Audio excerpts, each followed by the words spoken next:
बहू, इतना धीरे धीरे काम करोगी तो कैसे चलेगा? अरे तुम्हारी ननद की शादी है, कोई जिम्मेदारी का एहसास है कि नहीं? बताओ, एक बच्चे की माँ हो गई है और अभी भी इसे टोकना पड़ता है। तुम्हारी बहन की शादी होती तब भी क्या इसी तरह हाथ पर हाथ धरे बैठी रहती? चलो अब जल्दी जल्दी हाथ चलाओ। कमला जी अपनी बहू नेहा से कहती है। नेहा बोली, मम्मी जी लगभग सारा काम हो गया है। आप इतना परेशान क्यों हो रही है? जितनी भी साड़ियाँ थी सब में फॉल लगाकर पहले ही रख चुकी हूँ और दीदी को जो भी सामान जाएगा वो सब पैक कर चुकी हूँ। कमला जी बोली, बहू, और वो जो महंगा वाला डिनर सेट जो तुम्हारे साथ आया था वो भी उसे दे दो। मैं तो उसी समय सोची थी कि ये बबीता को दे दूंगी, पर लगता है तुम्हारा मन नहीं है। अरे तुम्हारी शादी को तो इतने दिन हो गए, अब उसे निकाल कर क्या करोगी? नेहा ने कुछ नहीं कहा, बस मुस्कुरा कर हाँ में इशारा कर दी और वहाँ से चली गई। कमरे में बैठी नेहा सोच रही थी, अभी दिन ही कितने हुए थे जब नेहा बहू बनकर ससुराल आई थी। कुल मिलाकर 4 साल ही तो हुई होगी। वो भी कैसे बीत गए पता नहीं चला, क्योंकि आते ही सासू माँ ने ये कहकर चाबी का गुच्छा थमा दिया कि तुम्हें तुम्हारा घर सौंप रही हूँ, पर उन्होंने ये नहीं कहा कि उसके साथ अपना विश्वास भी दे रही हूँ। फिर भी नेहा सबको अपना बनाने की कोशिश में लगी रही। इधर नेहा अपने कमरे में अपनी कमर सीधी कर रही थी। उधर कमला जी की बहन बिमला दीदी बोली, आपको नहीं लगता आप अपनी बहू पर कुछ ज़्यादा ही हुक्म चलाती है? कल को अगर बबीता की सास उससे ऐसे बात करे तो आपको अच्छा लगेगा? कमला जी बोली, मैंने ऐसा तो कुछ नहीं कहा। बिमला बोली, दीदी मैं 4 साल से देख रही हूँ वो हर किसी को अपना बनाने की कोशिश में लगी रहती है। ये तभी संभव होगा जब आप भी उसका साथ देगी। मैंने ऐसे कई घर देखे हैं जहां मनमुटाव के कारण घर बिखर जाता है। कई बार बहू की गलती होती है तो कई घरों में सास की भी गलती होती है। आप मेरी बहन हैं इसलिए कह रही हूँ, आगे आपकी मर्जी। सच कहा है किसी ने, जीवन तो माता पिता देते हैं कि परंतु भाग्य ईश्वर लिखता है। बहुत किस्मत वाली होती है वो लड़की जिसे धन संपत्ति कम मिले पर सास ससुर का भरपूर प्रेम मिले, तो उसे ससुराल में मायके की याद नहीं आती और कोई कठिनाई नहीं होती। बड़ी धूमधाम से बबीता की शादी हुई और वो विदा हुई। एक पल को नेहा को चैन नहीं था। बच्चा कैसे रह रहा है वो भी नहीं देख पाती थी, बस कुछ अपनों के भरोसे रहती थी। सगे संबंधियों को विदा करके फिर से नेहा अपनी पुरानी जीवन शैली में लौट गई।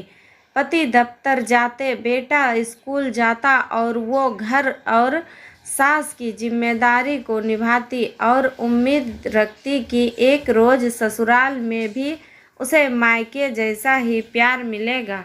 कुछ रोज बाद बबीता का वो कमरा खाली था। नेहा उसकी साफ सफाई की। बबीता की पुरानी तस्वीरें को दीवार पर बड़े सुंदर तरीके से लगाया और उस कमरे को बेटे के पढ़ाई और खेलने के लिए तैयार कर दी और बबीता की सारी चीज़ों को व्यवस्थित ढंग से एक अलमारी में रख दी। तभी कमला जी आई और बोली, बेटी मेरी इस घर से गई नहीं कि तुमने इस कमरे पर अपना अधिकार जमा लिया।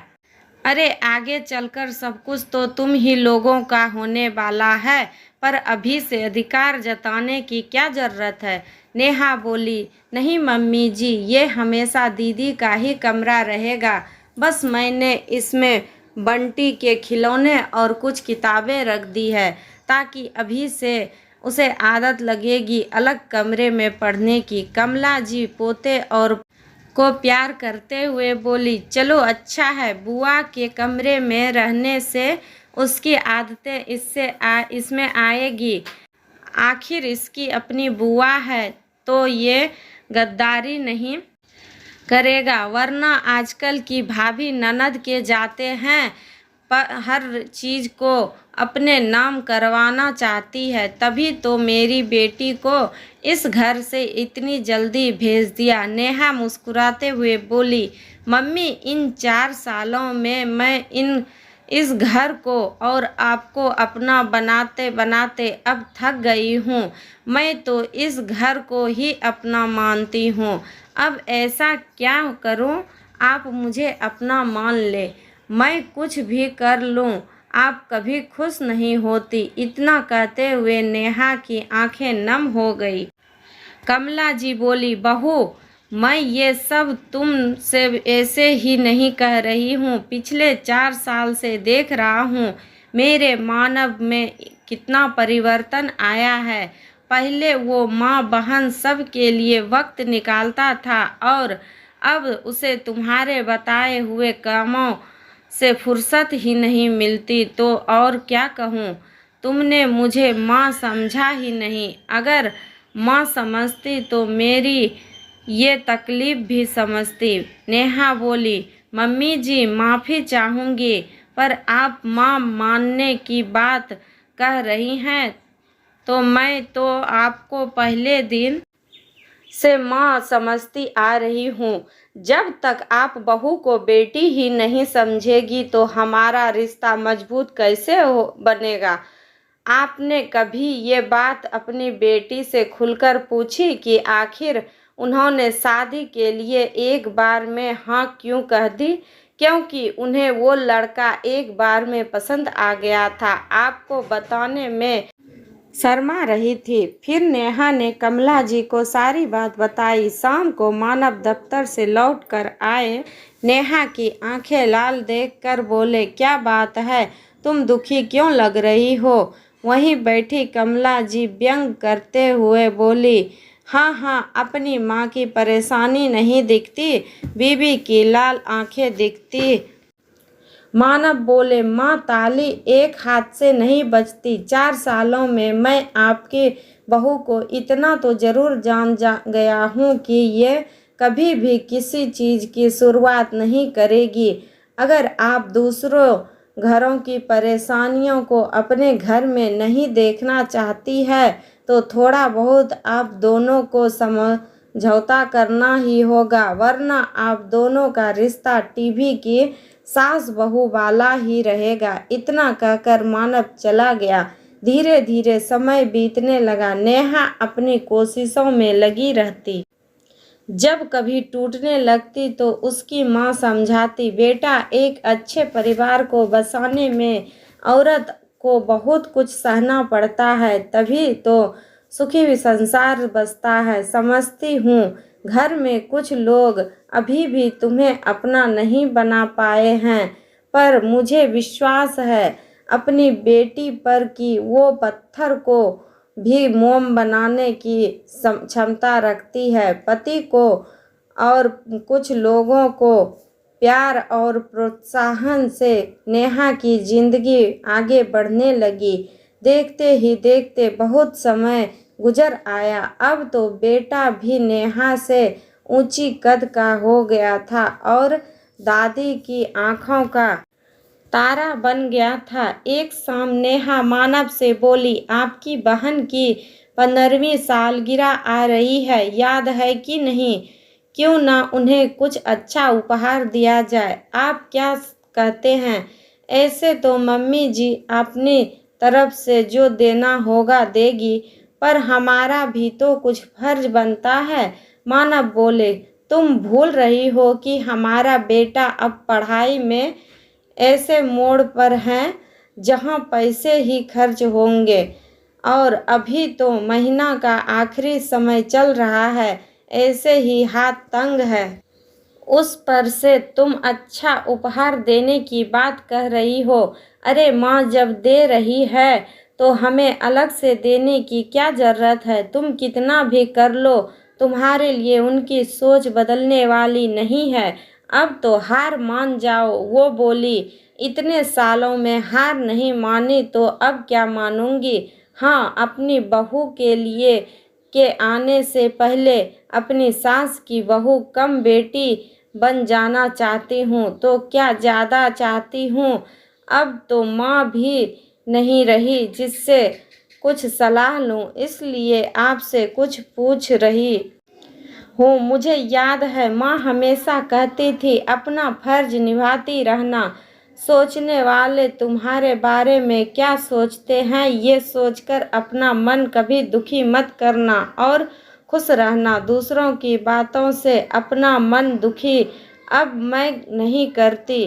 देखिएगा जिस दिन मम्मी जी हमारे रिश्ते को अलग नज़र से देखेगी उनके मन का सारा मेल निकल जाएगा। मानव बोला, तुम जानती हो बबीता की शादी में मैंने लोन लिया था, अभी तक चुका पाया हूँ और अब बेटे के लिए एजुकेशन लोन ले लिया हूँ। मेरी हालत तुमसे छुपी नहीं है, फिर ये लेने देने की बात क्यों करती हो। मैं जानता हूँ कि तुम रिश्तों को सुधारने में कितने आंसू पी गई हो। इतना कुछ सुनने के बाद भी तुम बबीता के लिए तैयारी करना चाहती हो। मानना पड़ेगा तुम्हारे धैर्य को। नेहा बोली, वो धैर्य ही क्या जो छोटी छोटी परेशानियों से टूट जाए। अब छोड़िए उन बातों को, कुछ अच्छी बातें कीजिए। मैंने उनके लिए ये साड़ी और आपको याद है मम्मी जी ने मुझे मुंह दिखाई में एक झुमका दिया था, उसे तो मैंने आज तक पहना ही नहीं। सोच रही हूँ माँ की चीज़ बेटी को दे देती हूँ, बबीता जी खुश हो जाएगी। मानव बोलो, मैं यहाँ एक एक पैसा जोड़ रहा हूँ और तुम हो कि खर्च कर रही हो। थोड़ा सोच समझकर खर्च करना, क्योंकि कुछ ही दिनों में पैसों की ज़रूरत पड़ेगी। ऊपर से माँ का हर महीने का इतना दवाई भी आता है। नेहा बोली, आप चिंता मत कीजिए, मैं घर के खर्चे से कटौती करती जाऊंगी, अब पूरा हो जाएगा। तभी उधर से कमला जी बोली, बहू बबीता की सालगिरह की तैयारी हो गई। मानव बोले, माँ हमारी हालत आपसे भी छिपी नहीं है, फिर आप ऐसी बातें कैसे कर सकती हैं। सब कुछ संभालना बहुत मुश्किल हो रहा है, महंगाई आसमान छू रही है और खर्चा है कि कम नहीं हो रहा है, और अकेले में ये सब कैसे संभालूंगा। कमला जी बोली, ये सब तो उस वक्त सोचना चाहिए जब बीवी को लेकर बाहर घूमने जाते थे और ससुराल वालों पर खर्च करते थे। मानव हैरानी से माँ को देखने लगा तो नेहा बोली, आप क्यों परेशान होते हैं, बेकार में पुरानी बातें फिर से शुरू हो जाएगी। जब मैंने इंतजाम सब कर लिया है तो क्यों परेशान होना चाहिए। जाइए आप, कपड़ा जापान पुराना जात शुरू हो जाएगी। जब मैंने इंतजाम सब क्यों परेशान होना चाहिए। चलिए जाइए आप, कपड़ा बदलिए, मैं खाना लगाती हूँ। सब बबीता के घर सालगिरह पर पहुँचे। कमला जी बोली, बहू अगर मैं उपहार दूँ तो तुम्हें बुरा तो नहीं लगेगा। नेहा हंसकर बोली, हाँ मामा जी बिल्कुल, आप घर की बड़ी हैं, आपके हाथों से उपहार दिया जाएगा। इतना कहकर उसने उपहार कमला जी को दे दिया। कमला जी ने खोलकर देखा तो बोली, बहू ये तो वही झुमका है जो मैंने तुम्हें दिया था। चलो ठीक है, फिर ये हल्का नहीं होगा, वरना अपने मायके की चीज़ अगर तुम दे देती तब तो मेरी इज्जत ही खराब हो जाती। और उपहार बेटी को दे दिया। बबीता ने उलट पुलट के उपहार देखा और तंज कसते हुए बोली, भाभी मेरे ही घर की चीज़ें मुझे दे रही हो, चलो ठीक है। मानव नेहा की तरफ देखे। नेहा बोली, क्या हुआ, आप मुझे ऐसे क्यों देख रहे हैं। मानव बोले, देख लिया, अगर अपना जिगर भी काट कर दे दोगी तब भी इन्हें खुशी नहीं मिलेगी। आखिर कब तक ये सब करती रहोगी। नेहा हंसकर बोली, बहुत पुरानी किताब में पढ़ी थी, गिरकर उठने वालों की हार नहीं होती, कोशिश करने वालों की कभी हार नहीं होती। मानव पत्नी की इसी अदा पर फिदा था। हर परेशानियों को हंसते हंसते वो किनारे कर देती थी। वही उसकी माँ बहन इतना करते हुए भी कभी खुश नहीं होती थी, हमेशा नकारात्मक सोच के साथ जीती थी। उत्सव समाप्त होने के बाद वो सब घर लौट आए। नेहा कमला जी से बोली, मम्मी जी आज तो आप बहुत खुश होंगे। जब बेटी की सालगिरह की गिनती बढ़ती जाती है तो माँ बाप से ज्यादा खुश कौन रह सकता है। कमला जी बोली, हाँ वो तो बात तो है, बस थोड़ा उपहार में कमी लगा मुझे। अब क्या किया जाए, जब देने की इच्छा ही ना हो तो कोई कितना खर्च करेगा। इतना कहकर वो अपने कमरे में चली गई। मानव बोला, देखा तुमने, तुम कितना भी कर लो माँ खुश नहीं होगी। नेहा बोली, मुझे मम्मी जी से अब कोई शिकायत नहीं है। अब मैं अपने मन में ऐसे विचारों को आने ही नहीं दूंगी जिससे कि कल को मेरी बहू के साथ मेरा रिश्ता खराब हो। और जिस दिन मम्मी जी को एहसास हो जाएगा कि मैं उनके लिए क्या भावना रखती हूँ, देखिएगा आपसे ज़्यादा वो मुझे प्यार करेगी। इतना कहकर नेहा मुस्कुराने लगी। आने ही नहीं दूंगी जिससे कि कल को मेरी बहू के साथ मेरा रिश्ता खराब हो। और जिस दिन मम्मी जी को एहसास हो जाएगा कि मैं उनके लिए क्या भावना रखती हूँ, देखिएगा आपसे ज़्यादा वो मुझे प्यार करेगी। इतना कहकर नेहा मुस्कुराने लगी। बेटे बहू की बातें कमला जी ने सुनी तो उन्हें लगा कि नेहा हमेशा इस परिवार के लिए सोचती है, फिर भी वो उसे उसके हक का प्यार नहीं दे पाती। आज और पहले भी अपनी चीज़ों को ननद को देते समय वो एक बार नहीं हिचकाई। क्या उनकी बेटी अगर नेहा के जगह होती तो ये सब कर पाती? ये सवाल कमला जी के दिमाग में घूमने लगी।